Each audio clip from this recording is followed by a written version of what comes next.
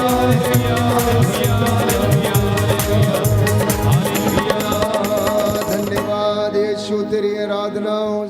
Hallelujah, hallelujah. यीशु की स्तुति हो, यीशु की स्तुति यीशु हो। को धन्यवाद, यीशु को पिता धन्यवाद। ईश्वर की स्तुति हो, पिता ईश्वर की पिता स्तुति ईश्वर हो। को धन्यवाद, पिता ईश्वर को धन्यवाद। पवित्र आत्मा की स्तुति हो, पवित्र आत्मा की पवित्र स्तुति हो। आत्मा को धन्यवाद। पवित्र आत्मा को धन्यवाद। हे प्रभु यीशु, हे प्रभु मैं यीशु, विश्वास करता हूँ मैं विश्वास आप करता हूँ, हमारे बीच में हाजिर हैं। आप हमारे बीच में हाजिर हैं। आपका वादा है आपका वादा है आकाश के नीचे, आकाश के नीचे, धरती के ऊपर, धरती के ऊपर, यदि दो व्यक्ति यदि दो व्यक्ति एक मत होकर एक मत होकर मुझसे कुछ भी मांगेंगे, मुझसे कुछ भी मांगेंगे, मैं उन्हें प्रदान करूंगा। मैं उन्हें प्रदान करूंगा। आपका वादा है आपका वादा जहाँ है, पर 2 या 3 जहाँ पर 2 या 3 मेरे नाम से एकत्र होंगे, मेरे नाम से एकत्र होंगे, मैं उनके बीच में मैं उनके बीच हाजिर में रहूंगा। हाजिर रहूंगा। हे प्रभु यीशु, हे प्रभु यीशु, आज के इस पवित्र दिन में आज के इस पवित्र दिन में मेरे परिवार पर, मेरे परिवार पर, मेरे जीवन पर दया कीजिए। मेरे जीवन पर दया कीजिए। मैं आपकी आराधना करता हूँ, मैं आपकी आराधना आपकी करता महिमा गाता हूँ, हूँ, आपकी महिमा गाता आपकी हूँ, जय जयकार करता हूँ। आपकी जय जयकार करता हूँ। हालेलुया। हालेलुया। हे प्रभु यीशु, हे प्रभु यीशु, आप दयावान हैं, आप दयावान दया हैं, के सागर हैं, दया के सागर चंगा हैं, करने वाले प्रभु हैं। चंगा करने वाले प्रभु आपने हैं। अंधों को आंखें दी, आपने अंधों को आंखें, बहरों को कान दिए, बहरों को कान, गूंगों को वाणी दी, गूंगों को वाणी दी, लंगड़ों को पांव दिए, लंगड़ों को पाँव दिए, अर्धांग रोगियों को चंगा किया। अर्धांग रोगियों को चंगा हे किया प्रभु है। यीशु, हे प्रभु यीशु, हमारी दुर्बलताओं में भी हमारी दुर्बलताओं में हमारी सहायता कीजिए। हमारी सहायता कीजिए। हालेलुया। हालेलुया। हे प्रभु यीशु, हे प्रभु यीशु, मैं तेरे पास आता हूँ, मैं तेरे पास अपने आता हूँ, परिवार के साथ अपने परिवार के मैं तेरी साथ आराधना करता हूँ। मैं तेरी आराधना करता हूँ। हालेलुया, हालेलुया। हालेलुया, हालेलुया। हालेलुया। हालेलुया। प्यारे भाइयों और बहनों, अपनी आत्मा को उस परम आत्मा के साथ जोड़ने की कोशिश करना। जितने भी लोग मेरे साथ ऑनलाइन या ऑफलाइन प्रार्थना में जुड़े हुए हैं, इस वक्त परमेश्वर का आत्मा आप सबकी अगुवाई करे, आपके मन, आत्मा, हृदयों पर अधिकार ले।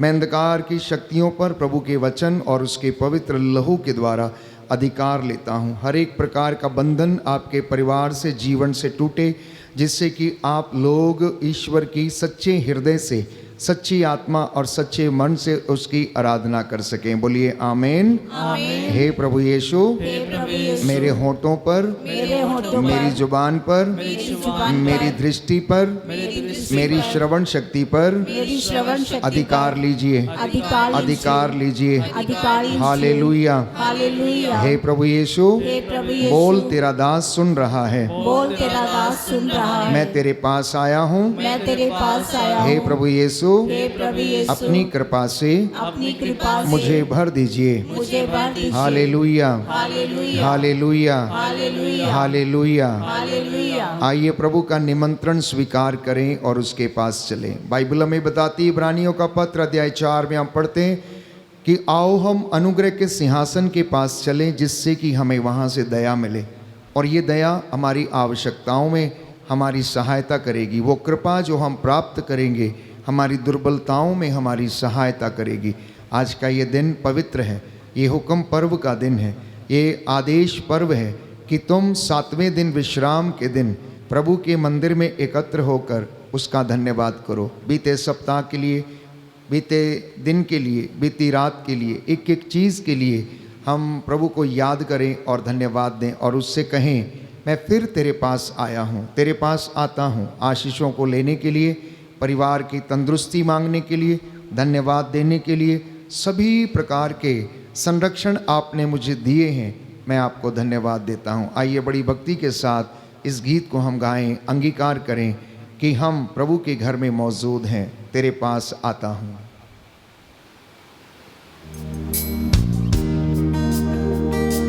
तेरे पास आता हूँ, वर्शिप में जाना प्यारे भाई और बहन।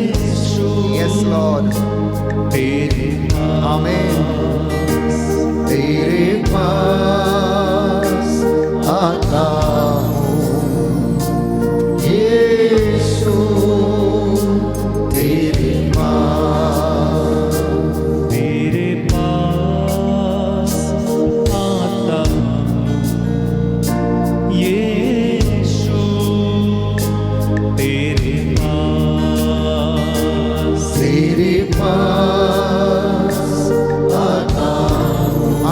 प्यारे भाई और बहनों, प्रभु के पास लौट कर चले आइए।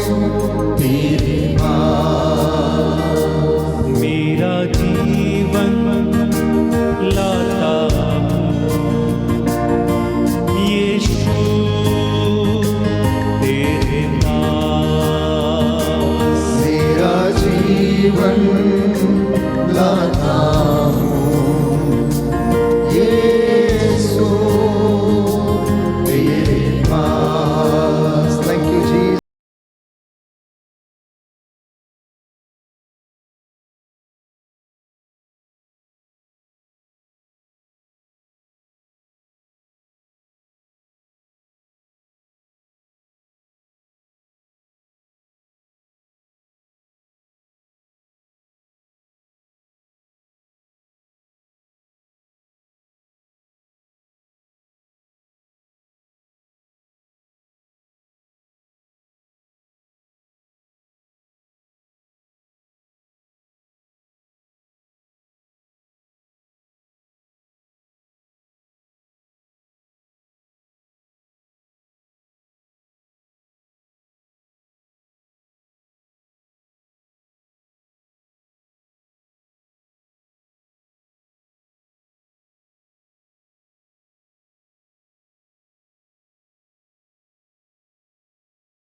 जिनके पास बाइबल हैं वो खोल लें, जो घुटना टेक सकते हैं टेक लें, जो बैठना चाहते हैं बैठ जाएं।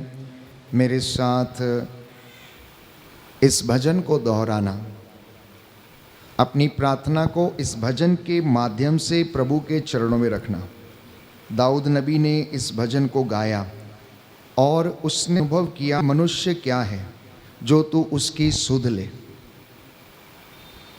वो तो सुबह को खिलती हुई घास के पौधे के समान है, जो सूरज का ताप लगते ही मुरझा जाता है।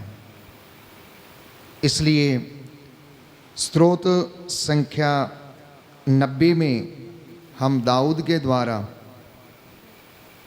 कहे गए गाए गए इस गीत के माध्यम से हम प्रभु की स्तुति करें, आराधना करें। मेरे पीछे दोहराइएगा।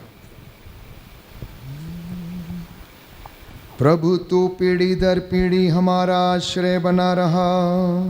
प्रभु तू पीढ़ी दर पीढ़ी हमारा आश्रय बना रहा। पर्वतों की सृष्टि के पहले से, पर्वतों की सृष्टि के पहले से, पृथ्वी तथा संसार की उत्पत्ति के पहले से, पृथ्वी तथा संसार की उत्पत्ति के पहले से, तू ही अनादि अनंत ईश्वर है। तू ही अनादि अनंत ईश्वर है। तू मनुष्य को फिर मिट्टी में मिलाते हुए कहता है, तू मनुष्य को फिर मिट्टी में मिलाते हुए कहता है, आदम की संतान लौट जा। आदम की संतान लौट जा।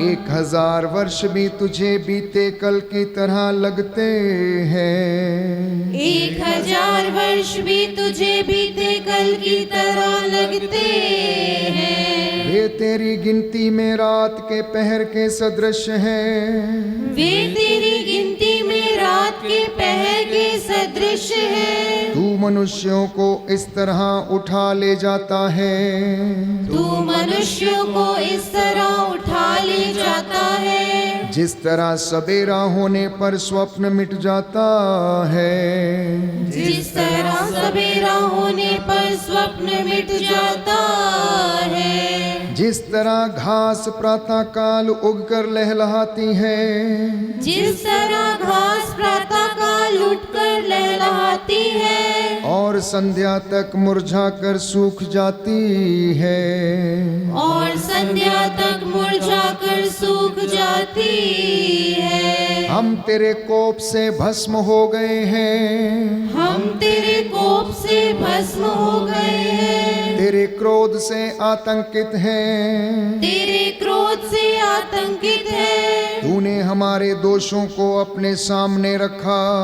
तूने हमारे दोषों को अपने सामने रखा। हमारे गुप्त पापों को अपने मुखमंडल के प्रकाश में। हमारे गुप्त पापों को अपने मुखमंडल के प्रकाश में। तेरे क्रोध के कारण हमारे दिन मिटते हैं। तेरे क्रोध के कारण हमारे दिन मिटते हैं। हमारे वर्ष आह भरते बीतते हैं। हमारे वर्ष आह भरते बीतते हैं। हमारी आयु की अवधि 70 बरस है। हमारी आयु की अवधि 70 बरस है। स्वास्थ्य अच्छा है तो 80 बरस। स्वास्थ्य अच्छा है तो 80 बरस। हम अपनी अधिकांश आयु कष्ट और दुख में बिताते हैं। हम अपनी अधिकांश आयु कष्ट और दुख में बिताते हैं। हमारे दिन शीघ्र ही बीतते हैं। हमारे दिन शीघ्र ही बीतते हैं। और हम चले जाते हैं। और हम चले जाते हैं। तेरे क्रोध का बल कौन जानता है? तेरे क्रोध का बल कौन जानता है? तेरे क्रोध की था कौन ले सकता है? तेरे क्रोध की था कौन ले सकता है? हमें जीवन की क्षणभंगुरता सिखा। हमें जीवन की क्षणभंगुरता सिखा। जिससे हम में सद्बुद्धि आए। जिससे हमें सद्बुद्धि आए। प्रभु लौट आ, हम कब तक तेरी प्रतीक्षा करें? प्रभु लौट आ, हम कब तक तेरी प्रतीक्षा करें? तू अपने सेवकों पर दया कर। तू अपने सेवकों पर दया कर। भोर को हमें अपना प्रेम दिखा। भोर को हमें अपना प्रेम दिखा। जिससे हम दिन भर आनंद के गीत गाएं। जिससे हम दिन भर आनंद के गीत गाएं। दंड के दिनों के बदले विपत्ति के वर्षों के बदले। दंड के दिनों के बदले विपत्ति के वर्षों के बदले। हमको भविष्य में सुख शांति प्रदान कर। हमको भविष्य में सुख शांति प्रदान कर। तेरे सेवक तेरे महान कार्य देखें, तेरे सेवक तेरे महान कार्य देखें, और उनकी संतान तेरी महिमा के दर्शन करे। और उनकी संतान तेरी महिमा के दर्शन करे। हमारे प्रभु ईश्वर की मधुर कृपा हम पर बनी रहे। हमारे प्रभु ईश्वर की मधुर कृपा हम पर बनी रहे। तू हमारे सब कार्यों को सफलता प्रदान कर।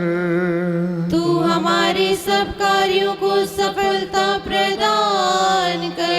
हालेलुया, हालेलुया, हालेलुया, हालेलुया, हालेलुया, हालेलुया, हालेलुया। हालेलुया। दाहिना हाथ उठाकर मेरे पीछे वचन दोहराएंगे। हालेलुया। हालेलुया। प्रभु का वचन कहता है, प्रभु का वचन कहता है, वीणा बजाते हुए वीणा बजाते हुए प्रभु का धन्यवाद करो। प्रभु का धन्यवाद करो। सारंगी पर उसका स्तुति गान करो। सारंगी पर उसका स्तुति गान करो। प्रभु कहता है, प्रभु कहता है, जो मुझे धन्यवाद का बलिदान चढ़ाता है, जो मुझे धन्यवाद का बलिदान चढ़ाता है, वही मेरा सम्मान करता है। वही मेरा सम्मान करता है। जो सदाचारी है, जो सदाचारी है, मैं उसे ईश्वर के मुक्ति विधान के ईश्वर के मुक्ति विधान के दर्शन कराऊंगा। दर्शन कराऊंगा। हालेलुया, हालेलुया, हालेलुया। हालेलुया। हे प्रभु ईश्वर, हे प्रभु ईश्वर, मैं गाते बजाते हुए मैं गाते बजाते हुए तेरा नाम धन्य कहूँगा। तेरा नाम धन्य कहूँगा। मैं धन्यवाद देते हुए मैं धन्यवाद देते हुए तेरी महिमा का गुणगान करूँगा। तेरी महिमा का गुणगान करूँगा। हालेलुया। हालेलुया। मैं प्रभु के उपकारों का मैं प्रभु के उपकारों का गीत गाता रहूँगा। गीत गाता रहूँगा। मैं पीढ़ी दर पीढ़ी मैं पीढ़ी दर पीढ़ी उसकी सत्य प्रतिज्ञता उसकी सत्य प्रतिज्ञता घोषित करूँगा। घोषित करूँगा। हालेलुया। हालेलुया। हे प्रभु यीशु, हे प्रभु यीशु, मैं प्रार्थना करता हूँ मैं प्रार्थना करता हूँ मेरे परिवार में, मेरे परिवार में, मेरी संतान के जीवन में, मेरी संतान के जीवन मेरे में, मित्र बंधुओं की जिंदगी में मेरे मित्र बंधुओं की जिंदगी में अपनी कृपा अपनी कृपा प्रकट कीजिए। प्रकट कीजिए। हालेलुया। हालेलुया। हे प्रभु यीशु, हे प्रभु यीशु, जैसे तू अपने नबियों के साथ रहा, जैसे तू अपने नबियों के साथ रहा, हमारे साथ भी रहने की हमारे साथ भी रहने की कृपा कीजिए। कृपा कीजिए। हालेलुया। हालेलुया। आसमान खोल दे, आसमान खोल दे, हे पिता ईश्वर, हे पिता ईश्वर, यीशु के नाम पर यीशु के नाम पर अपनी रूह का मस्सा अपनी रूह का मसा और ताज़ा अभिषेक और ताजा अभिषेक हमें प्रदान कीजिए। हमें प्रदान कीजिए। हालेलुया। हालेलुया। प्रियजनों, जब वर्शिप में हम जाते हैं, स्तुति करते हैं, प्रशंसा करते हैं, गीत गाते हैं, तो आत्मा से भर के गीत को गाना। गाते गाते आप चंगे हो जाएंगे। आप देखना कि प्रभु आपको स्पर्श करेगा। संत अगस्तिन कहते हैं, जो गाकर स्तुति करता है वो दोहरी बार स्तुति करता है। महान व्यक्ति थे जिन्होंने स्तुति के माध्यम से प्रभु को रिझाया, और उनमें सबसे बड़ा वर्शिपर था दाऊद नबी। प्यारे भाई और बहनों, उसकी ज़िंदगी में बहुत सारी समस्याएं थी, कष्ट था, पाप था, लेकिन फिर भी जब वो सच्चा आराधक बन गया, जैसा कि पवित्र बाइबल हमें बताती है, यूहन्ना के सुसमाचार में हम पढ़ते हैं कि ईश्वर सच्चे आराधकों की खोज में रहता है। जो आत्मा और हृदय की सच्चाई से उसकी आराधना करते, वो उनकी खोज में रहता है। आइए हम भी सच्चे आराधक बन के प्रभु से प्रार्थना करें, निवेदन करें कि स्वर्ग द्वार यीशु के नाम पर खुल जाए, आत्मा की रूह की आग हम पर बरसे, हम लोग शुद्ध हो जाएं, चंगे हो जाएं, प्रभु की स्तुति करने वाले बन सके। नित्य प्रतिदिन हम आत्मा में स्नान करते जाएं और अपने आप को हम प्रभु के सामने समर्पित करें। आसमान खोल दे यीशु के नाम से, आसमान खोल दे यीशु के नाम से, आसमान खोल दे यीशु के नाम से, आसमान खोल दे यीशु के नाम से, पाक रूह को आने दे यीशु के नाम से।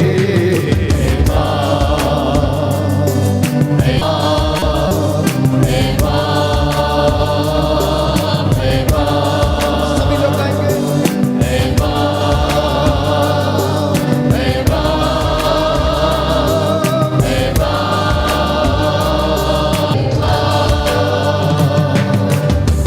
आसमान खोल दे यीशु के नाम से, आसमान खोल दे यीशु के नाम से, पाक रूह को आने दे यीशु के नाम से। आमीन आमीन।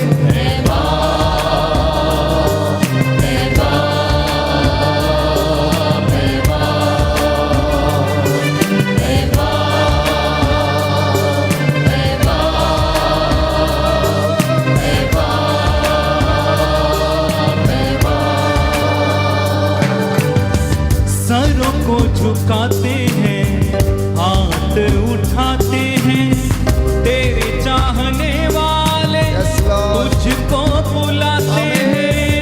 सरों को झुकाते हैं, हाथ उठाते हैं, तेरे चाहने वाले तुझको बुलाते हैं। सरों को झुकाते हैं, हाथ उठाते हैं, तेरे चाहने वाले तुझको बुलाते हैं। सरों को झुकाते हैं, हाथ उठाते हैं, तेरे चाहने वाले तुझको बुलाते हैं। बंद दर खोल दे यीशु के नाम से, बंद दर खोल दे यीशु के नाम से, पाक रूह को आने दे यीशु के नाम से।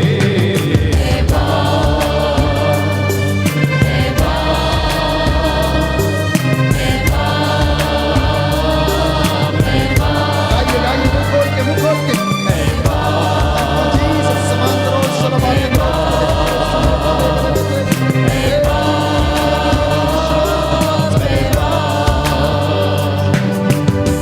तेरे दर पे आते हैं, नगमे सुनाते हैं, प्रस्तिश के फूलों की माला लाते हैं।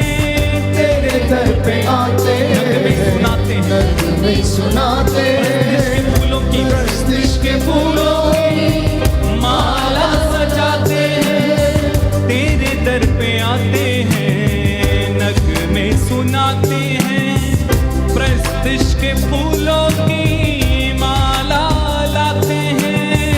तेरे दर पे आते हैं, नगमे सुनाते हैं, प्रस्तिश के फूलों की माला लाते हैं।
प्रियजनों, प्रभु का वचन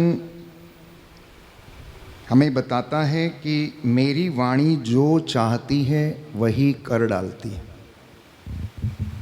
मेरी वाणी, पवित्र बाइबल कहती है, जो चाहती है वही कर डालती है। पवित्र बाइबल का पहला संदेश। दूसरा, मैं जो चाहता हूं उस उद्देश्य को पूरा किए बिना नहीं लौटती, बशर्ते कोई उस वाणी को स्वीकार करे, वचन के अनुसार जीवन व्यतीत करे। पर अधिकांशता देखा गया है कि ये वचन बहुतों की जिंदगी में काम नहीं करता, आशीष नहीं आती, आती है तो ठहरती नहीं। आखिर ऐसा क्यों होता है? मैं समझता हूं ऐसा इसलिए होता है क्योंकि इंसान, प्यारे भाइयों और बहनों, जो मिट्टी का पुतला है और कमजोरियों से लदा हुआ है, उसे तपस्या करने की आवश्यकता है। और उस तपस्या के कारण वो अपने आप को शुद्ध करता, पवित्र करता है, अपने इस शरीर रूपी बर्तन को वो साफ करता है, इस शरीर रूपी मंदिर को वो साफ करता है जहां पर परमेश्वर के वचन, उसका अनुग्रह, उसकी आशीष आकर ठहरे। तो इंसान की जिंदगी में आशीषें ठहरती नहीं है। उसका कारण ये हो सकता है क्योंकि वो पाप भी कर रहा है, पुण्य भी कर रहा है, धर्म के रास्ते पर भी है, अधर्म के रास्ते पर भी है, सच भी बोलता है, झूठ भी बोलता है, भलाई भी करता है और बुराई भी करता है, प्रेम भी करता है, घृणा भी करता है। वो दोनों रास्तों पर चलने की कोशिश करता है। एक तरफ प्यारे भाइयों और बहनों आता है, ईश्वर से पर्याप्त मन्नतें लेकर उसके चरणों में आता है, स्नान करता है, आत्मिक रूप से अपने आप को शुद्ध करता, वचन में बढ़ने की कोशिश करता, लेकिन फिर सांसारिक माया मोह के जाल में फंसकर प्रलोभन में पड़ जाता है और ऐसे कामों में लग जाता है जहां पर उसका अभिषेक और मसा जो है फिर से चला जाता है। इंसान अंधकार में भी रहता है, प्रकाश में भी रहता है। कुछ काम जो दिन के उजाले में करता है और कुछ जो गलत काम है रात के अंधकार में वो करता है। शायद इंसान की इसीलिए ऐसी दुर्गति है कि वो आत्मिक उन्नति में अव्वल नहीं ठहर पाता है।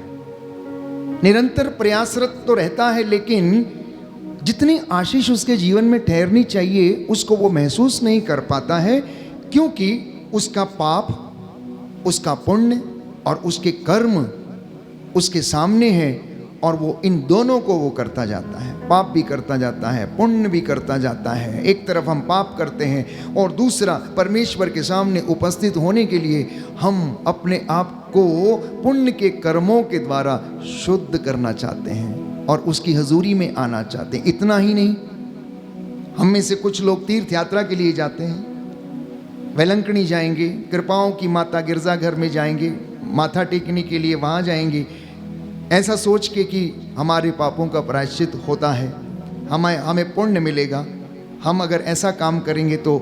ये प्यारे भाइयों और बहनों, इंसानी हकीकत में अपने मन को हौसला देने वाली एक बात है। और यदि इंसान इसको भी करना छोड़ दे तो मैं समझता हूं कि वो अपने आध्यात्मिक जीवन को और अपने पुण्य के कामों को उसके अंदर कोई बोध नहीं रह जाएगा। और जब ये भी बोध समाप्त हो जाएगा तो वो अपनी दुर्गति की ओर चलने लगेगा। कहने का तात्पर्य ये है कि इंसानी जिंदगी में, जमीनी हकीकत में, उसके जीवन शैली में बैलेंस नहीं है, स्टेबिलिटी नहीं है, स्थिरता नहीं है। वो जब चाहे, जैसा चाहे, अपनी योजना के अनुसार, अपने स्वार्थ के हित वो उस काम को कर लेता है। और जब कष्ट में आता है, चिंता में पड़ता है, दुख में जाता है, तब वो ईश्वर को याद करता है, परमेश्वर को याद करता। लेकिन वहीं कुछ लोग दूसरी ओर ऐसे भी हैं जिन्होंने उसको अपनी जिंदगी में चुन लिया है, जिनके साथ वो हमेशा है, जिसको हमेशा देखते हैं और धारणा का जीवन करते हैं। इसलिए अब कहती हैं धर्मो उसकी धार्मिकता का पुरस्कार मिलेगा, विश्वासी को उसके विश्वास का पुरस्कार मिलेगा, अच्छे कर्म करने वाले को उसके अच्छे कर्मों का पुरस्कार मिलेगा। और आप अपनी दूसरी दुनिया में, जिसे हम विश्वास करते हैं कि वो मुक्ति की दुनिया है, परमेश्वर के राज्य में खड़े होंगे और हमसे पूछा जाएगा, हमारा हिसाब लिया जाएगा, हमारे बही खाते खोले जाएंगे और पूछा जाएगा, हाँ बेटा तू बता कि 80 वर्ष तूने धरती पर बिताए, तूने क्या किया, तूने क्या किया? मैंने तुझे 80 वर्ष इस काम को करने के लिए दिए थे, अब मुझे बता मैं तुझे कौन सा इनाम दूं, मैं तेरे कौन से पुण्य कर्मों का इनाम दूं? प्यारे भाइयों और बहनों, उस दिन हम सोचेंगे और ईश्वर से कहेंगे, जैसा कि यीशु ने स्वयं कहा कि उस दिन कुछ लोग कहेंगे कि हमने तो सब काम किए, उपवास भी किए, प्रार्थना भी किए, कब हमने आपको भूखा देखा और नहीं खिलाया, कब हमने आपको प्यासा देखा और नहीं पिलाया, कब हमने ऐसा काम नहीं किया? तो वो कहेगा, देखो अगर तुमने किसी छोटे से छोटे व्यक्ति को जो शोषित है, लाचार है, अपने आप में कुछ नहीं कर सकता, यदि उसको एक गिलास ठंडा पानी भी नहीं पिलाया तो वो तुमने मुझे भी नहीं पिलाया। लेकिन अगर कोई काम तुमने मेरे नाम पर उसके लिए कर दिया तो समझना कि तुमने मेरे लिए वो काम किया है, तुमने मेरे लिए वो काम किया है। प्यारे भाइयों और बहनों, आज का ये वचन मेरे और आपके लिए प्रेरणा स्रोत है, प्रेरणादायक वचन है कि अगर मेरी और आपकी ज़िंदगी में आशीषें ठहरनी है तो मुझे और आपको कुछ ऐसे कामों को करने की आवश्यकता है जो हमारी इस ज़मीनी हकीकत में, इंसानी ज़िंदगी में हमें करना अनिवार्य है। तभी हम आत्मिक ज़िंदगी में भी और स्वर्ग के राज्य में भी उस पुरस्कार को हम प्राप्त कर पाएंगे। हालेलुया, हालेलुया, हालेलुया, हालेलुया। हे प्रभु यीशु, हे प्रभु यीशु, मैं विश्वास करता हूँ मैं विश्वास करता आप मुझसे बातें कर रहे हैं। आप मुझसे बातें कर रहे हैं। हालेलुया, हालेलुया। हे प्रभु यीशु, हे प्रभु यीशु, आपके वचन आपके वचन आत्मा और जीवन है। आत्मा और जीवन इन है। वचनों के द्वारा इन वचनों के द्वारा मेरे जीवन में मेरे जीवन में शांति आ जाए, शांति आ जाए, चंगाई आ जाए। चंगाई आ जाए। हालेलुया। हालेलुया। अब मैं आपसे कह रहा हूं कि कुछ ऐसे कामों को आप करते जाएं। हम में से बहुत से लोग आश्चर्यचकित रहते हैं, फादर जी क्या करें, कैसे करें? इस दुनिया में बेइंतहा कष्ट है, दुख है, शोषण है, हत्या है, चोरी है, अनेक प्रकार की भिन्नता है, लड़ाई झगड़े हैं, धोखा है, फरेब है, दुख है, बीमारी है, अपंगता है।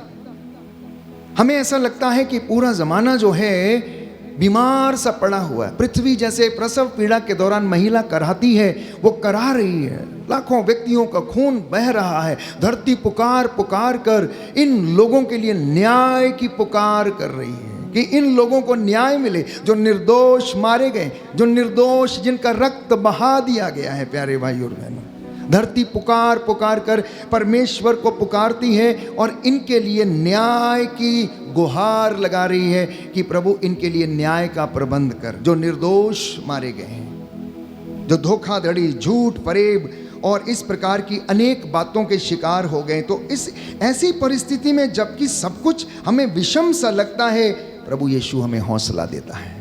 वचन हमें हौसला देता है, निराश मत हो, ढारस रखो।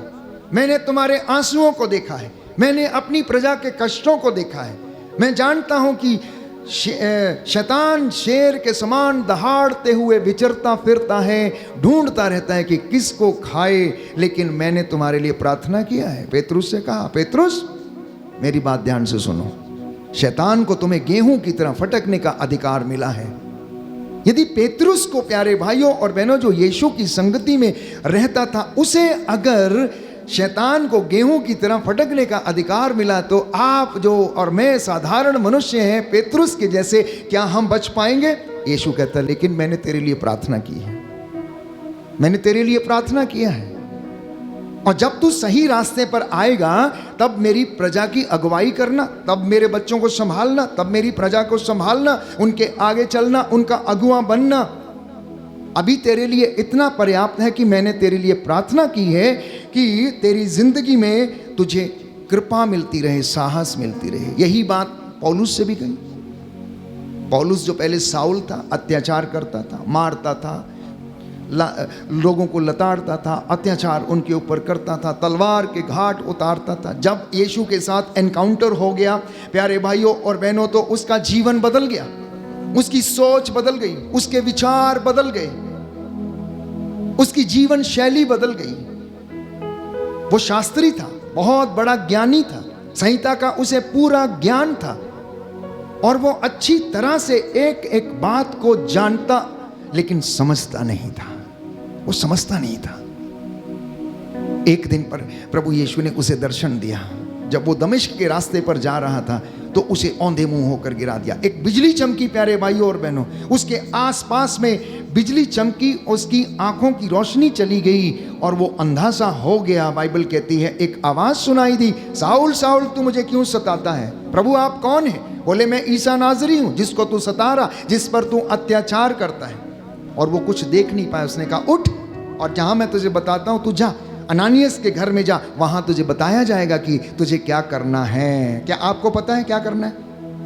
क्या मुझे पता है कि हमें अपने जीवन में क्या करना है? आप पारिवारिक गृहस्थी का जीवन जीते हैं, क्या आपको अपने परिवार के विषय में पता है? प्रभु ने कभी आपको बताया है? शायद हमारा एनकाउंटर अभी तक प्रभु के साथ नहीं हुआ, शायद हमारा एनकाउंटर इस वचन के साथ नहीं हुआ, शायद इस वचन को हमने, पवित्र शास्त्र के वचनों को जिन्हें हम सुनते और पढ़ते हैं, अभी उन्हें डाइजेस्ट नहीं किया है, वो हमें पचे नहीं है। हमने ऊपर ऊपर से उसका स्वाद लिया है। जब ये वचन हमारे जिंदगी में, हमारे घर में घर कर जाते हैं, प्यारे भाइयों और बहनों, आपका और मेरा जीवन जो है खुद ब खुद बदल जाता है, खुद ब खुद बदल जाता है। बोलो आमीन, आमीन, हालेलुया, हालेलुया। यीशु की स्तुति हो, यीशु की स्तुति यीशु हो, को धन्यवाद, यीशु को धन्यवाद, यीशु की आराधना हो, यीशु की आराधना यीशु हो, की महिमा हो, यीशु की महिमा हो, यीशु को धन्यवाद। यीशु को धन्यवाद। हे प्रभु यीशु, हे प्रभु यीशु, मेरे जीवन में, मेरे जीवन में, मेरे परिवार में, मेरे परिवार अपने में, वचन के द्वारा अपने वचन के द्वारा आशीष और उन्नति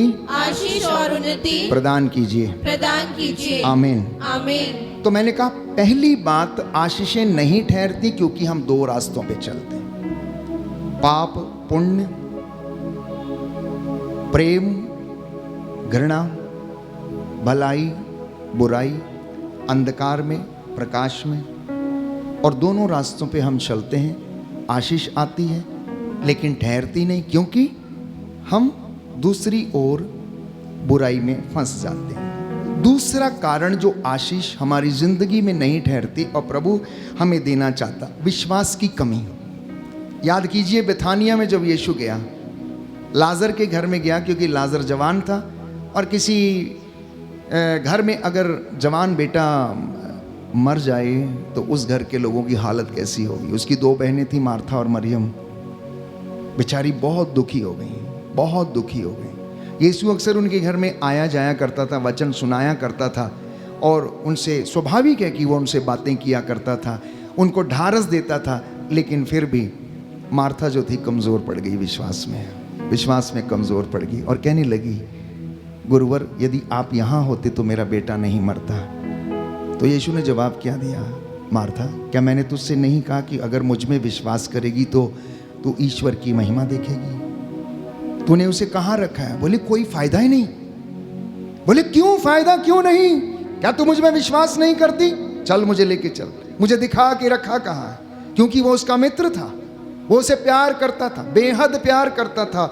और अगर यीशु ने कहीं आंसू बहाए तो ये लाजरस की कब्र के ऊपर जाकर उसने आंसू बहाए।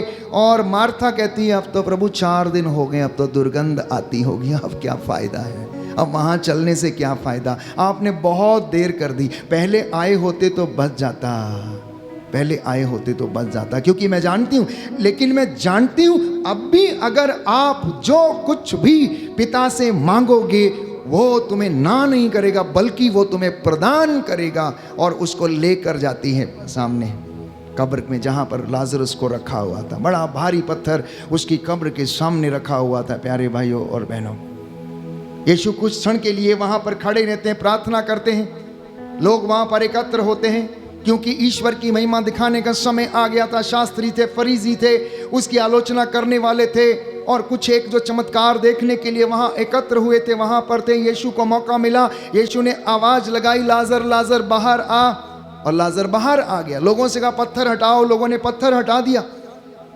मेरा एक सवाल, जैसे मैं हमेशा बार बार पूछता हूँ कि यीशु मसीह जो मुर्दों में जान डाल सकता, क्या पत्थर नहीं हटा सकता था?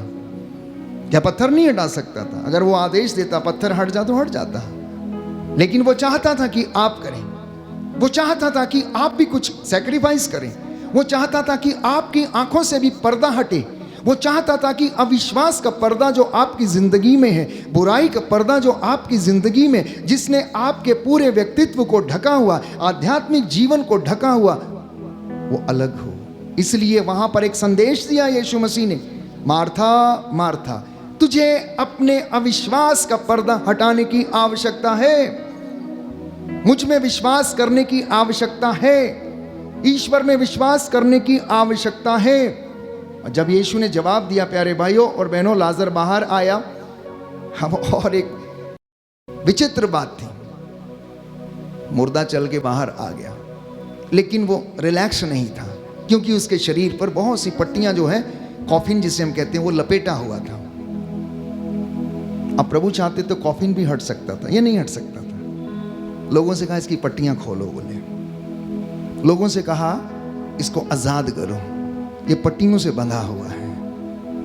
और जब उसकी पट्टियां खोली गईं तो वो रिलैक्स होकर चलने लगा।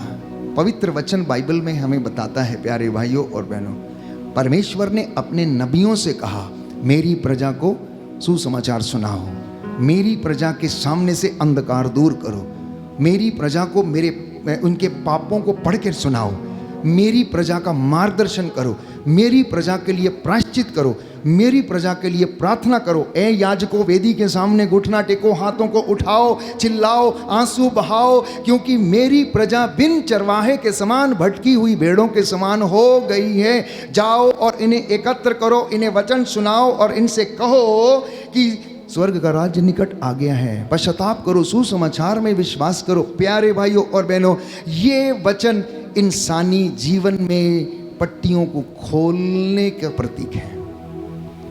जब एक याजक, जब एक प्रचारक आपको वचन सुनाता है, या आप वचन को पढ़ते हैं या सुनते हैं, और उसको सुनने के बाद अपने जीवन से अंधकार को या बुराइयों को या बंधनों से आप आज़ाद होते हैं, तो प्यारे भाइयों और बहनों, आप बहुत ज़्यादा अपने आप को फ्री महसूस करते हैं, आत्मा में आप बढ़ने लगते हैं और अभिषेक आपकी ज़िंदगी में आने लगता है। तो दूसरा कारण ये है कि आशीष हमारी ज़िंदगी में नहीं ठहरती या आती है और चली जाती है, तो इसलिए क्योंकि हम अपने विश्वास में परिपक्व नहीं हैं। हम विश्वास में कमज़ोर पड़ जाते हैं, हम हिल जाते हैं, विषम परिस्थितियों में, दुख में घबराने लगते हैं। चेले समुद्र में नाव खे रहे थे, नाव खेते खेते बाइबल हमें बताती, समुद्र में एक बहुत बड़ा तूफान आया। यीशु नाव में दुम्बाल में तकिया लगाए हुए सो रहे थे और चेले बड़ी मेहनत कर रहे थे, इतनी मेहनत कर रहे थे। वायु प्रतिकूल थी, उल्टी दिशा से चल रही थी, पानी की लहरें इतनी ऊंची उठ रही थी कि नाव डूबने को हो गई। अब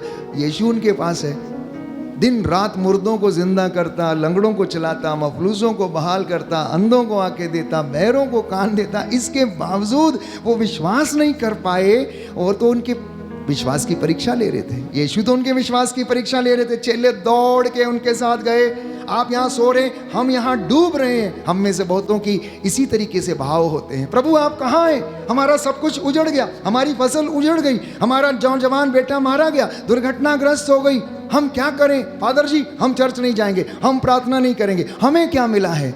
हमें क्या मिला है? चेले चमत्कार देखना चाहते थे, प्रभु ने दिखाया, लेकिन उनसे कहा तुम विश्वास करने में कितने मंदमती हो। क्या तुम्हें विश्वास नहीं कि मैं तुम्हारे साथ हूं? जिसे तुम रोज देखते हो, उठते बैठते खाते वचन में रहते हो, मेरे वचनों को सुनते हो, लोगों को देखते हो कि लंगड़े चलते हैं, लोगों को देखते हो कि बहरे सुनते हैं, लोगों को देखते हो कि गूंगे बोलते हैं, फिर भी तुम विश्वास नहीं करते हो। और बाइबल कहती, उन्होंने वायु को डांटा, उन्होंने समुद्र को डांटा और कहा थम जा, शांत हो जा, और वो उसका कहना माने। वे लोग आश्चर्यचकित हो गए, आखिर ये व्यक्ति कौन है जो हवा और पानी भी इसका कहना मानते हैं। हालेलुया, हालेलुया, हालेलुया, हालेलुया। हे प्रभु यीशु, मैं विश्वास करता हूँ आप मेरे जीवन में भी रोज चमत्कार करते हैं। रोज चमत्कार करते हैं। इन चमत्कारों को अनुभव करने का मुझे अभिषेक प्रदान कीजिए। हालेलुया, हालेलुया, हालेलुया। हालेलुया। तीसरा कारण परमेश्वर की आशीष हमारे परिवारों में हम लोग कभी कभी कम महसूस करते हैं, ठहरती नहीं है, शायद उसका तीसरा कारण है हमारी ज़िंदगी में जो पाप है। और पाप हर परिवार के जीवन की एक कमज़ोर कड़ी है। आप कहेंगे कि ये पाप क्या है? ईश्वर की आज्ञा का उल्लंघन पाप है। और ईश्वर की आज्ञाओं में सर्वोपरि 10 आज्ञाएं हैं जो पुरानी व्यवस्था में परमेश्वर ने मूसा की संहिता के द्वारा इजरायलियों को प्रदान की। पहला, मैं प्रभु तेरा परमेश्वर हूं, उसको छोड़कर किसी दूसरे की आराधना मत करना, तू अपने प्रभु ईश्वर की आराधना करना, उसका नाम व्यर्थ ना लेना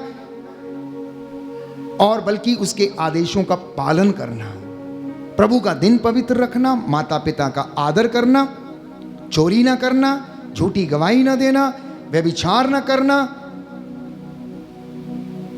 पराये धन का लालच ना करना, पराई स्त्री की कामना ना करना। ये आज्ञाएं प्यारे भाइयों और बहनों, अगर इंसान अपनी जिंदगी में इनके खिलाफ कोई भी काम करता है तो वो पाप की श्रेणी में आता है और उसके लिए हमें प्रायश्चित करने की आवश्यकता है।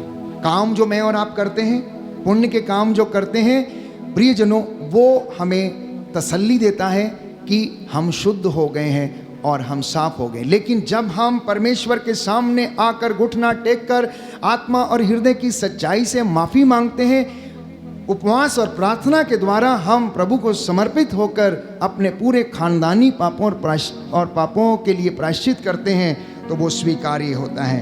तो जब तक आप इस पाप को इजाज़त ना दें, वो आपके घर में प्रवेश नहीं कर सकता है। इसको मैंने आपको बहुत बार समझाने का प्रयास किया।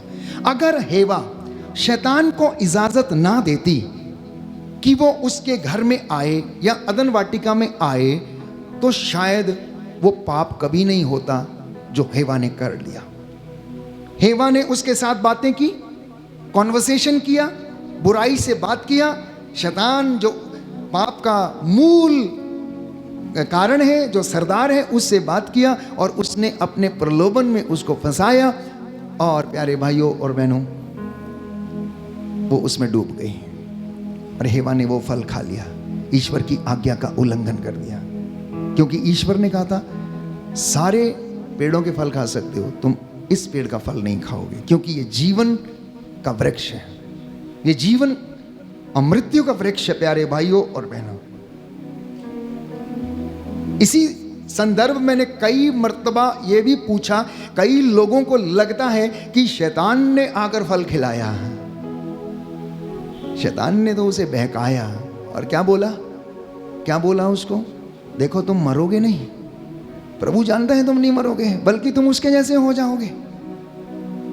अब हेवा इतनी नादान है, बाइबल कहती है कि परमेश्वर ने जब उनको बनाया तो अपने प्रतिरूप बनाया। वो ऑलरेडी ईश्वर के प्रतिरूप थे, ईश्वर का मसा उनके पास था, ईश्वर का तेज, उसकी महिमा, पवित्रता उनके पास थी, लेकिन फिर भी वो क्या वासनाओं के तहत भटक गई, कुछ और बड़ा करने की सोचने लगी, कुछ और अच्छा दिखने की सोचने लगी, कुछ जिंदगी में और प्राप्त करने की सोचने लगी। और इसी क्रम में प्यारे भाइयों और बहनों, उसने फल तोड़कर खुद भी खाया और अपने पति आदम को भी दिया और दोनों ही पाप के भागी बन गए। आदम ने उसे मना नहीं किया, आदम ने पूछा नहीं तू क्या मूर्ख स्त्रियों की तरह बात करती है, क्या तुझे पता नहीं कि हम प्रभु के साथ रहते हैं।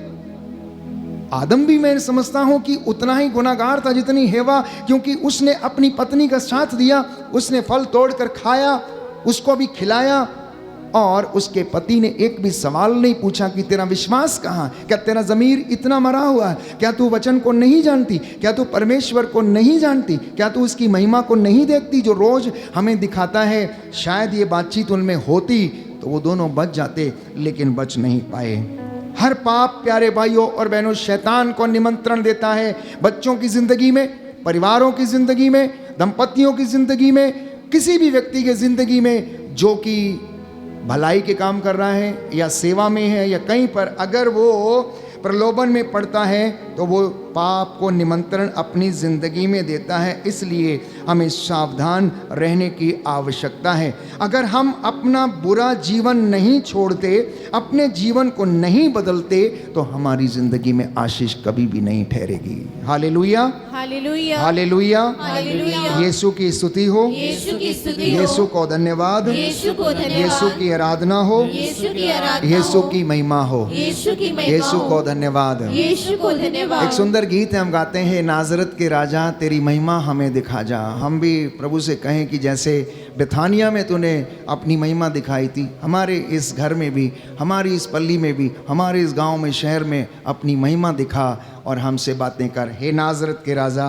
तेरी महिमा हमें दिखा जा। गाते गाते आप चंगे हो जाएंगे। विश्वास के साथ गाना, महसूस करना कि प्रभु आपसे बात कर रहा है। फादर अशोक नहीं, प्रभु आपसे बात कर रहा है। मैंने आपसे कितनी बार कहा, जब तक आप फादर अशोक को देखेंगे प्रचार करते हुए, चंगे नहीं होंगे।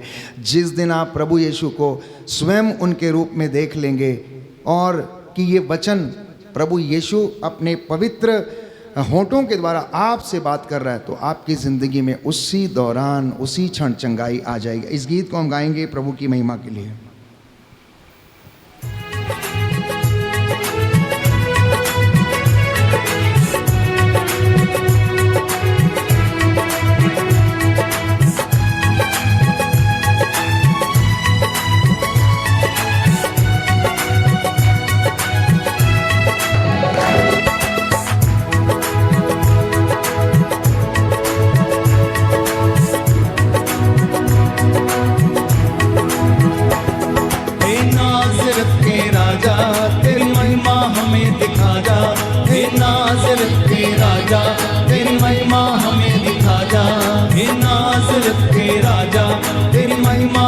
दिखा जा यीशु नासरी, मेरे यीशु नासरी, यीशु नासरी, मेरे यीशु नासरी, यीशु नासरी, मेरे यीशु नासरी। हे नासरत के राजा तेरी महिमा हमें दिखा जा। हे नासरत के राजा तेरी महिमा हमें दिखा जा। यीशु नासरी, मेरे यीशु नासरी, यीशु नासरी, मेरे यीशु नासरी, यीशु नासरी, मेरे। अरे हे नासरत के राजा तेरी महिमा हमें दिखा जा। हे नासरत के राजा तेरी महिमा हमें दिखा जा। हे नासरत के राजा तेरी महिमा हमें दिखा जा।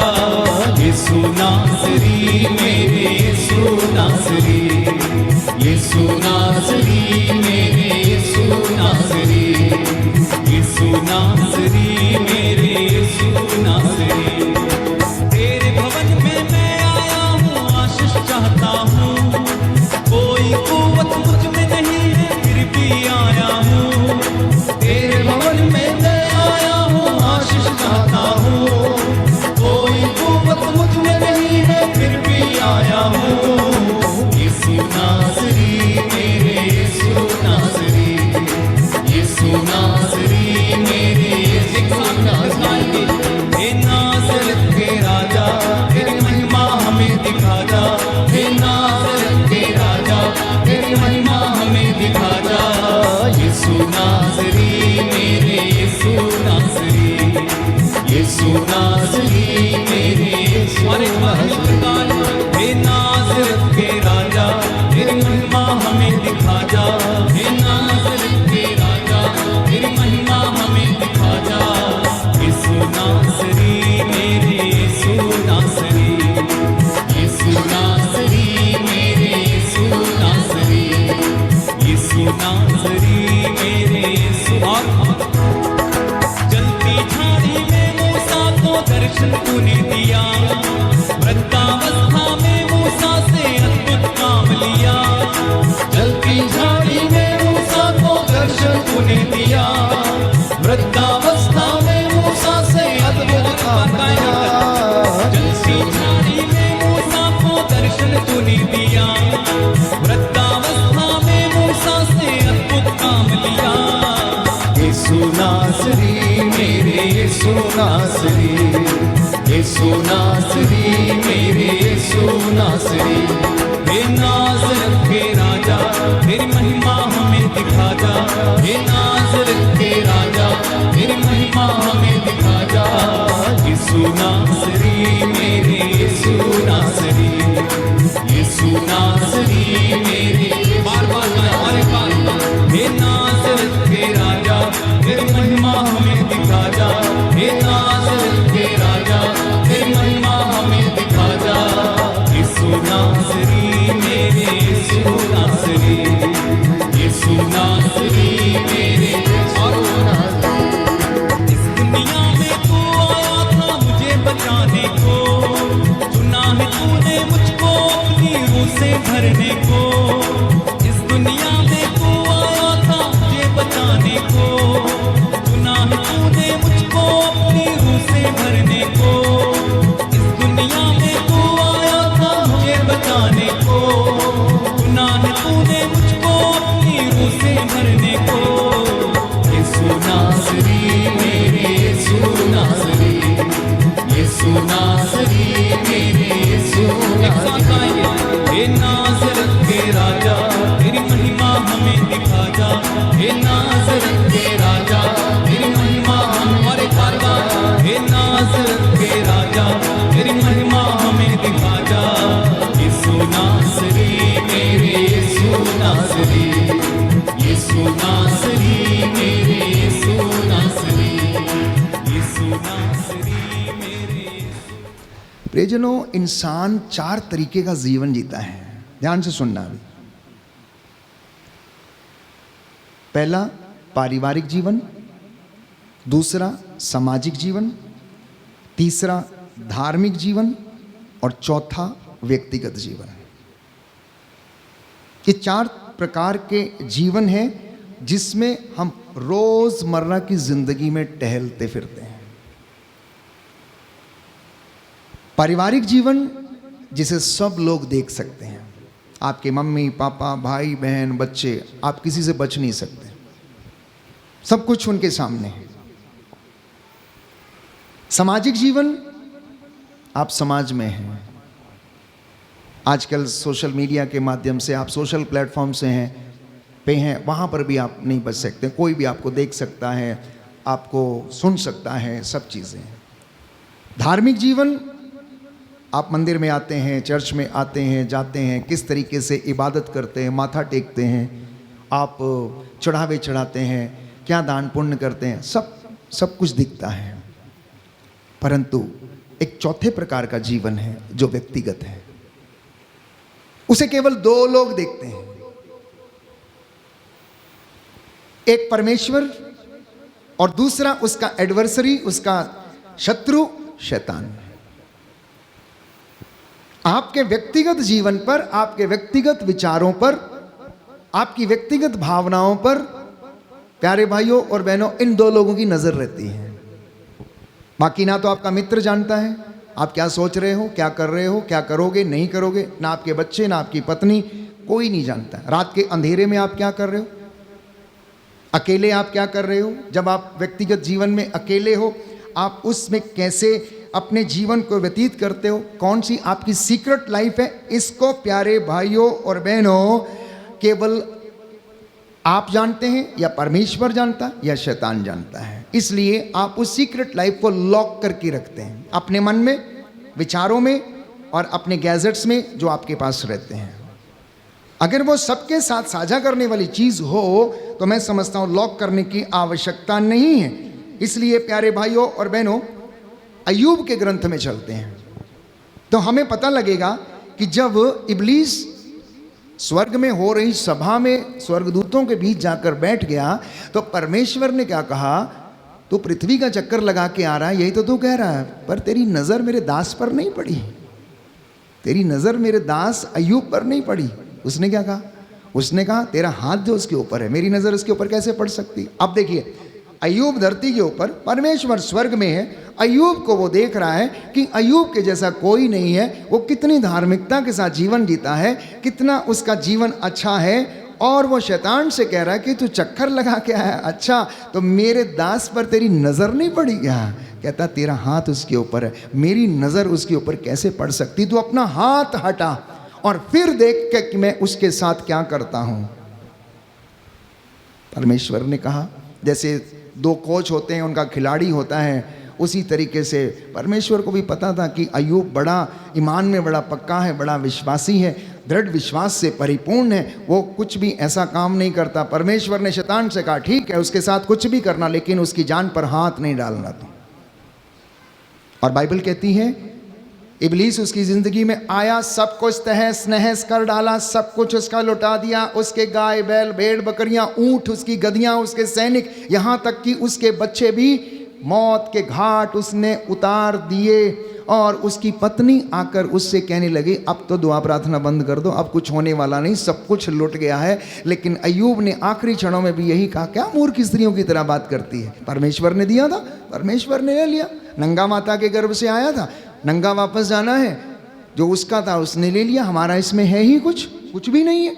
उसके 4 मित्र जो उसे भेंट करने के लिए आते हैं, महीने दर महीने एक एक के बाद एक, उसे सांत्वना तो कम देते हैं, उसे कहते हैं अब तू छोड़ दे, इबादत करना छोड़ दे, प्रार्थना करना छोड़ दे, ये कुछ होने वाला नहीं है, सब कुछ तेरा लुट गया। लेकिन वो नहीं माना, वो जीत गया। और बाइबल कहती है कि परमेश्वर ने उसे पुरस्कार दिया, उसके पास जो कुछ था उसको सब उसने डबल करके दिया। तो जब परमेश्वर कुछ देना चाहता हमें खाली करता है, लेकिन हम खाली होना चाहते नहीं, हम त्याग करना चाहते नहीं, हम तपस्या करना चाहते नहीं, इसलिए हमारी ज़िंदगी में भरता भी नहीं है। इसलिए याद रखिए, उस दिन आदम और हेवा को जिस तरीके से शैतान ने प्रलोभन दिया, आज भी वही चीज़ें हमारी ज़िंदगी में मौजूद हैं। उस दिन फल दिखा दिया था, आज वो फेसबुक दिखाता है, आज सोशल मीडिया प्लेटफॉर्म्स दिखाता है, यूट्यूब दिखाता है, मॉल्स दिखाता है, बड़े बड़े सड़कें दिखाता है, बड़ी बड़ी ऐसी चीज़ें जहाँ पर हमारे जीवन को हानि हो सकती वहाँ दिखाता है, ड्रग्स दिखाता है, नशा दिखाता,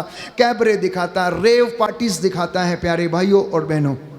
और रात के उस अंधेरे में, काली रातों में क्या होता है वो सब कुछ दिखाता है। और नौजवान बेटे और बेटियां, बच्चे उससे बचे हुए नहीं हैं। प्रलोभन आपके सामने। इसलिए पवित्र बाइबल निर्गमन ग्रंथ में लिखता है, पवित्र वचन विधि विवरण ग्रंथ में लिखता है कि जो मैं तुम्हारे सामने जीवन और मृत्यु दोनों रख रहा हूं, तुम चुनो किसको चुनना चाहते हो। मृत्यु चुनोगे, मृत्यु मिलेगी, जीवन चुनोगे, जीवन मिलेगी। जो वचन मैं तुम्हें आज सुना रहा हूं वो तुम्हारे चौखटों पर, तुम्हारी दीवारों पर, घर की दीवारों पर लिखे होने चाहिए, माथे पर शिरोबंद की तरह और तुम्हारे बाजुओं पर ताबीज की तरह ये वचन अंकित हो जाएं, ताकि तुम सोते बैठते उठते यात्रा करते समय, भोर को जागते समय, रात को घर लौटते समय इनका तुम मनन चिंतन किया करो, क्योंकि ये वचन आत्मा और जीवन है। इन पर तुम्हारा जीवन निर्भर है। ये निरे शब्द नहीं है, ये आपको आत्मिक उन्नति और आत्मिक जीवन देने वाले वचन है प्यारे भाइयों और बहनों।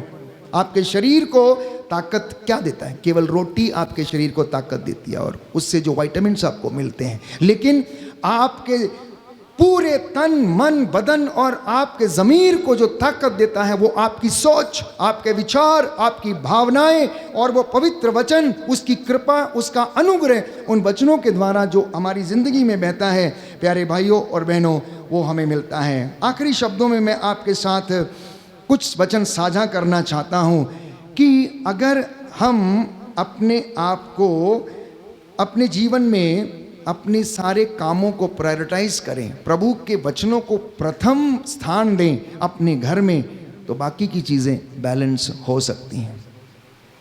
एक चेले ने अपने गुरु से पूछा, गुरुजी मुझे बताइए दुखों का कारण क्या है, मैं समझ नहीं पाता हूँ कि दुख क्यों आता है मेरी ज़िंदगी में। तो उन्होंने कुछ इस तरीके से जवाब दिए कि सांसारिक चीज़ों पर आसक्ति ही हमारे दुखों का कारण है, अपेक्षा ही हमारे दुखों का कारण है। और उसे कुछ उदाहरण उन्होंने दिए। सब दुखों का कारण मैं और मेरे बंधन है, उसके गुरुजी ने उससे कहा। और उसने कहा, एक व्यक्ति था, पेड़ को पकड़कर उसके ऊपर चिपक गया और चिल्लाने लगा कि मुझे छुड़ाओ, मुझे बचाओ, मुझे छुड़ाओ, मुझे बचाओ। और गुरु शिष्य वहाँ से जा रहे थे। जब वो जा रहे थे तो शिष्य बोला, गुरुजी इसकी मदद कीजिए। तो गुरुजी ने कहा, नहीं नहीं नहीं नहीं, इसकी कोई मदद नहीं कर सकता है। इसकी कोई मदद नहीं कर सकता, क्योंकि ये स्वयं पेड़ की डाल को पकड़ के लिपटा हुआ है और बोल रहा है कि चिल्लाओ चिल्लाओ। ये खुद बंधनों में बंधा हुआ है, ये खुद छूटना नहीं चाहता है, ये खुद छोड़ना नहीं चाहता है, ये खुद नीचे आना नहीं चाहता है। इसकी कोई मदद नहीं कर सकता है। जब तक कि ये स्वयं निर्णय ना ले तो इसकी कोई मदद नहीं कर सकता। इसी तरीके से आसक्ति, मकड़ी को आपने देखा है, वो जिस जाल को बनाती है वो उसमें खुद ही एक दिन मर जाती है। आपने देखा होगा कभी, अपने घर में देखना, मकड़ी का जाला। मकड़ी एक छोटे से तार से, लार से एक जाला बनाती है और कुछ दिन के बाद जब उसका जीवन समाप्त होता है तो उसी में मरी हुई मिलती है आपको, उसी में मरी हुई मिलती है। शिकार भी अपना उसी में करती है, लेकिन उसका जीवन भी प्यारे भाइयों और बहनों उसी में समाप्त हो जाता है और वो मर नहीं पाती। इसीलिए आसक्ति का एक दूसरा बहुत अच्छा उदाहरण है, मधुमक्खी को देखा है आपने प्यारे भाइयों और बहनों, जो शहद बनाती है और उस शहद में दूसरी मक्खियाँ आती हैं, भिन भिन आती हैं, वो स्वाद लेकर उड़ती हैं और चली जाती हैं, उड़ती हैं और चली जाती हैं। लेकिन जो मक्खी 2-3 सेकंड 4 सेकंड से ज़्यादा उसके ऊपर बैठती है, वो उसी में क्या करती है, चिपक जाती है और निकल नहीं पाती है। कहने का मतलब, अगर कोई व्यक्ति इस तरीके से अपनी जिंदगी में सांसारिक माया मोह की जिंदगी में आसक्त हो जाता है, उसी में रह जाता है, तो वो उसी में अपने जीवन को नष्ट कर लेता है। तो धन का लोभ आ जाने से उसकी तृप्ति पूरी नहीं होती है। फिर चाहे वो कितना भी धन प्राप्त कर ले, लेकिन संतुष्टि उसे नहीं मिलती है। तो इसलिए एक सुंदर दोहा है, जब आवे संतोष धन तब सब धन धूलि समान। तो परमेश्वर जब हमारी जिंदगी में संतोष रूपी धन जब हमें देता, जब वो आ जाता है, बाकी का सारी चीजें प्यारे भाइयों और बहनों हमें धूल के समान लगती हैं। याद करिए पौलुस क्या कहता है, याद करिए पौलुस क्या कहता है, कह रहा संसार की इन चीजों की जो बातें हैं, मैं मसीह के क्रूस को क्या देता हूं, गौरव देता हूं, आदर देता हूं, और मैं उसकी तुलना में संसार की सारी चीज़ों को कूड़ा समझता हूं। कहता है कूड़ा समझता हूं। अब मुझ में मैं नहीं बल्कि मसीह जीवित है, उसकी शिक्षा मुझ में जीवित है, उसका प्रेम मुझ में जीवित है जो मुझे प्रेरित करता है। इसलिए धन का मोह, लालच सब बुराइयों की जड़ है। तो व्यक्ति को एहसास हुआ कि मेरे सारे दुखों की जड़ जो है वो आसक्ति है, अटैचमेंट है। अटैचमेंट चाहे वो रिश्ते का हो, चाहे चीज़ों का हो, चाहे व्यसनों का हो, चाहे किसी बुरी लत का हो, या किसी भी चीज़ का, अगर वो उसमें आसक्त हो गया तो उसे दुख मिलना जो है वो प्यारे भाइयों और बहनों संभव है, उससे उसको कोई भी हटा नहीं सकता। तो व्यक्ति ने पूछा, तो इससे निवारण का उपाय बताइए गुरुजी, इससे निवारण का उपाय बताइए। तो उन्होंने उसे जवाब दिया, अपने मन को मोह और वासना से ऊपर उठाना और उसे प्रेम और संतोष से भर देना। ये उसका उपाय है, ये उसका उपाय है। जिसके हृदय में प्रेम है, दया है, संतोष का दीपक जलता है, प्रज्वलित हो गया है, उसके मन से मोह, वासना, लोभ, ईर्ष्या, अंधकार प्यारे भाइयों और बहनों दूर हो जाएगा और ईश्वर उसकी जिंदगी में प्रवेश कर उसे आशीष प्रदान करेगा। आज के वचन जो आपने सुने हैं आपको आशीष प्रदान करें, अनुग्रह प्रदान करें। यह समय होगा, इस वक्त हम चंगाई के लिए प्रार्थना करेंगे। प्रभु आप लोगों को हर प्रकार के बंधनों से आज़ाद करे। कुछ क्षण मौन हो जाएं, अपने अपने परिवारों को, संतानों को, पति पत्नी एक दूसरे को समर्पित करें, अपने बुजुर्गों को समर्पित करें और विशेष रूप से धन्यवाद दें परमेश्वर को कि उसने हमसे बातें की हैं। अपनी प्राथमिकताओं को जो बिगड़ी हुई हैं सही करें, परमेश्वर को प्रथम स्थान दें, पवित्रताई का जीवन जीने का कोशिश करें, 10 हुक्मों के पालन करने की कोशिश करें, अन्याय की संपत्ति से अपने घर को बर्बाद ना करें, बुरे विचारों से अपने इस सुंदर मन को, आत्मा को बर्बाद ना करें। कुछ क्षण मौन होकर हम प्रार्थना करें, प्रभु हमें आशीष दे और उसकी कृपा हमारे जीवन पर बरसे। आमीन। प्रभु हमें बुला रहा है, यदि हम भटके हुए हैं तो उसकी आवाज़ को सुने और उसके पास चलें। लौट आ, लौट आ, लौट आ। प्यारे भाइयों और बहनों, हम एक दूसरे के लिए प्रेरणा स्रोत बन जाएं। प्रभु का ये वचन हमारी ज़िंदगी में हमें अनुग्रह और शांति प्रदान करे। इस गीत के माध्यम से हम प्रभु की आवाज़ को सुने और अपने आप को उसके चरणों में समर्पित करें। लौट आ, लौट आ। तू आजा घर लौट आ बेटे घर लौट तू आजा घर लौट आ बेटे घर लौट दुनिया की भीड़ में क्यों खो रहा, मिलेगा कुछ भी ना फल जो हो रहा। दुनिया की भीड़ में क्यों खो रहा, मिलेगा कुछ भी ना फल क्यों हो रहा। तू आजा घर लौट आ बेटे घर लौट तू आजा घर लौट आ बेटे घर लौट लौट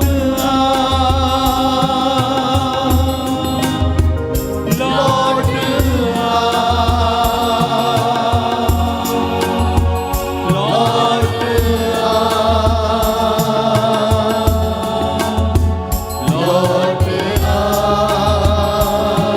प्रार्थना करें, प्रार्थना करें, लौट कर आए, प्रायश्चित करते हुए लौट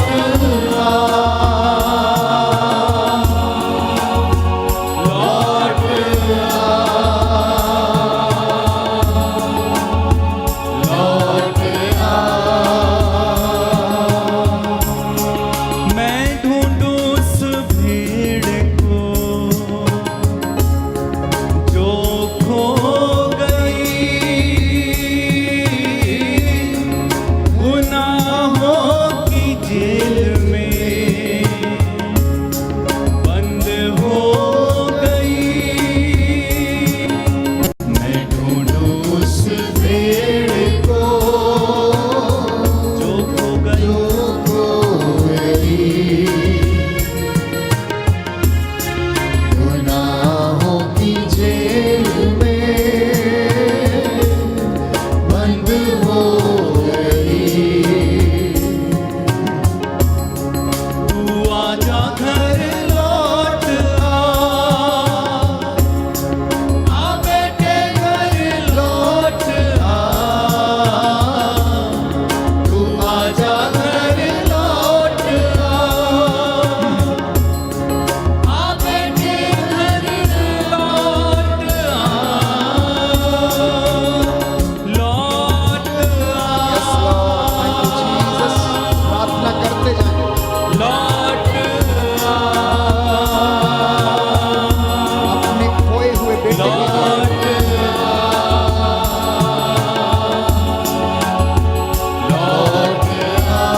अपने परिवार के लिए,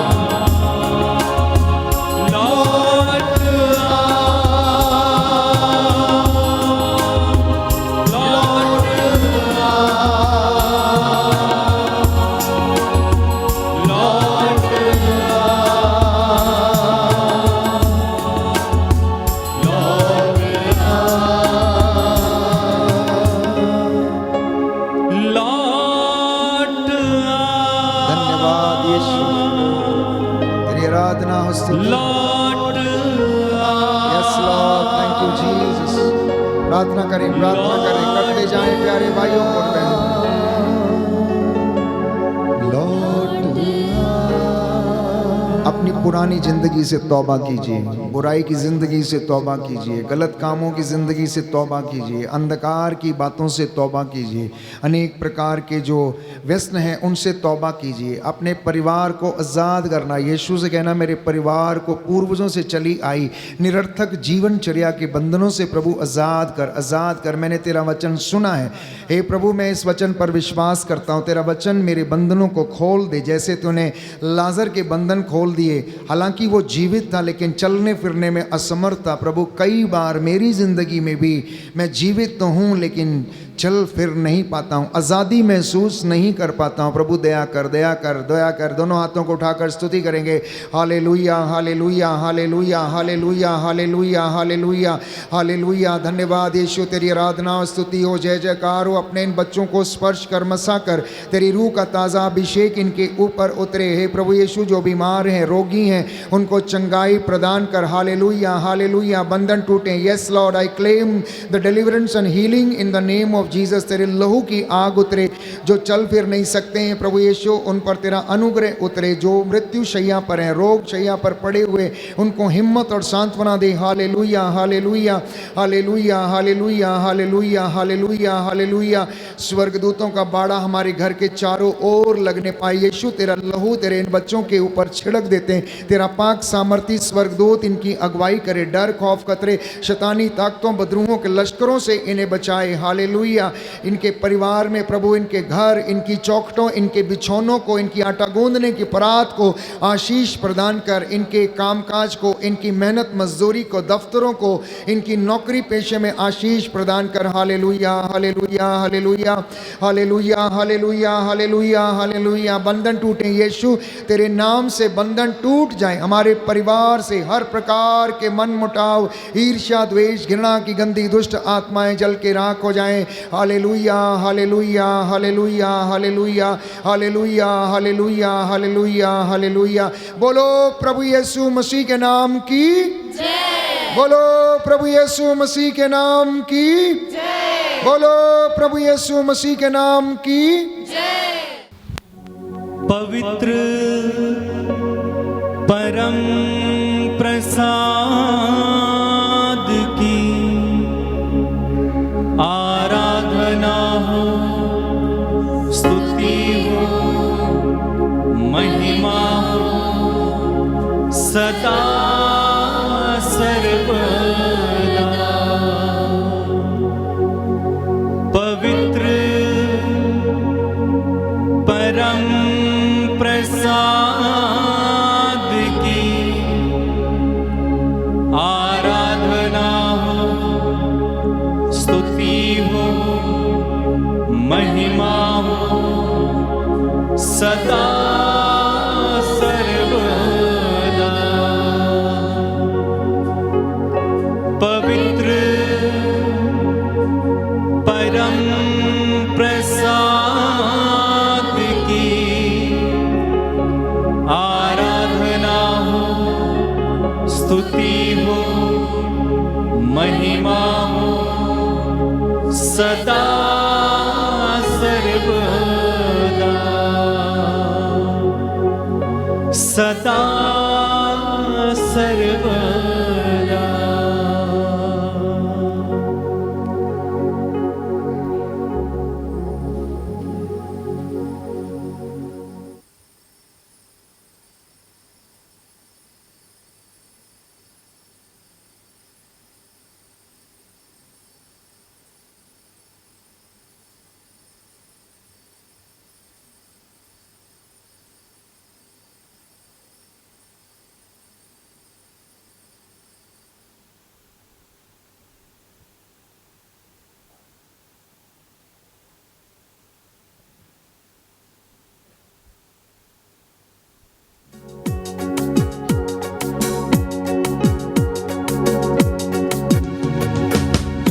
प्यारा यीशु आया, मेरा जीवन बदल बदल गया। सबसे प्यारा यीशु आया, मेरा जीवन बदल बदल गया। तब से मैंने उसे है पाया, मेरा जीवन बदल बदल गया। से मैंने उसे है पाया, मेरा जीवन बदल बदल गया।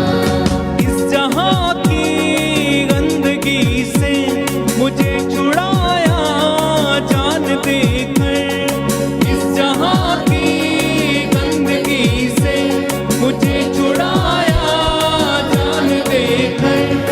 मेरा मन मेरा दिल मेरी काया, मेरा मन मेरा दिल मेरी काया, मेरा जीवन बदल बदल गया, मेरा जीवन बदल बदल गया।